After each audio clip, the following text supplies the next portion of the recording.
Hey, good afternoon, everybody. It is September 14th, 2023, and we are in the Old Testament book of 2 Samuel, and we're going to read chapter 4 today.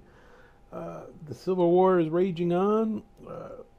People are still murdering each other left, right, and center, fighting and fussing, but nobody's praying and nobody's seeking God's word in this to figure out, how to resolve this conflict. Going to continue. Now, if we remember back to the first chapter, in Samuel, chapter 1, we saw this Amalekite man who came across Saul's dead body and may or may not have delivered the fatal blow, but he thought he was going to get rewarded by coming to David and telling him that the king was dead and he took the crown. Turned out that David was not pleased with that. You lifted your hand towards God's anointed. I mean, he was king, you're not. You shouldn't have done that. And he puts that man to death. Here we see Ishbosheth, which is one of Saul's sons. We find out that he's got two sons left. Ishbosheth has been raised by Abner to be the king.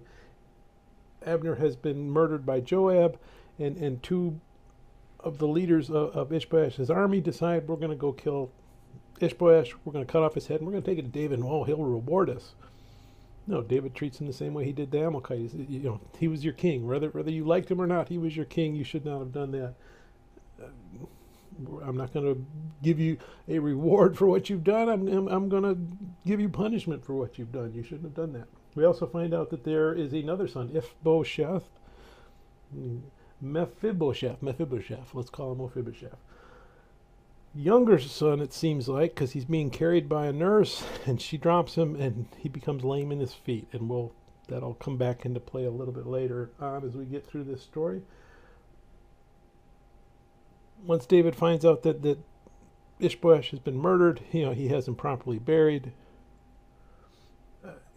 Again, punishes the people that killed him.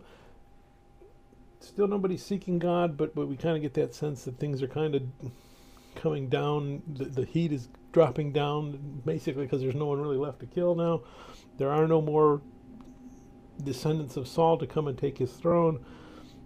Now they're starting to look at David. Now they're starting to understand that David is the king.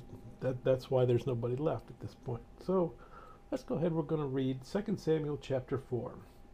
When Saul's son heard that Abner had died in Hebron, he lost heart, and all Israel was troubled. Now Saul's son had two men who were captains of troops.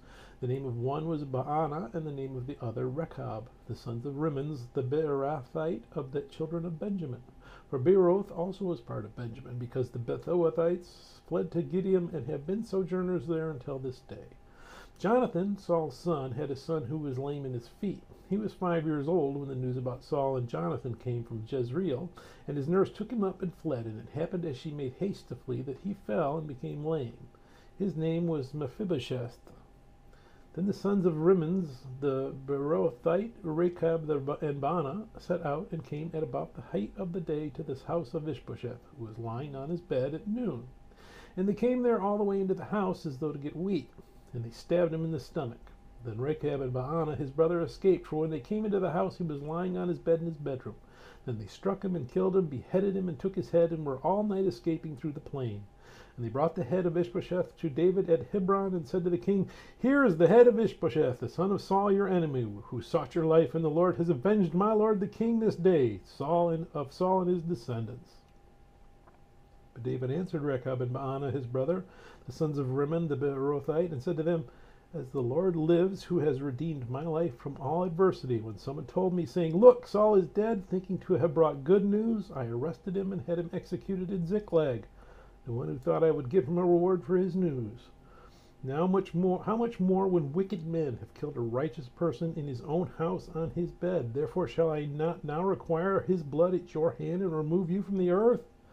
So David commanded his young men, and they executed them, cut off their hands and feet, and hanged them by the pool in Hebron. But they took the head of Ishbosheth and buried it in the tomb of Abner in Hebron. May God bless reading his word. May God bless you. Bye.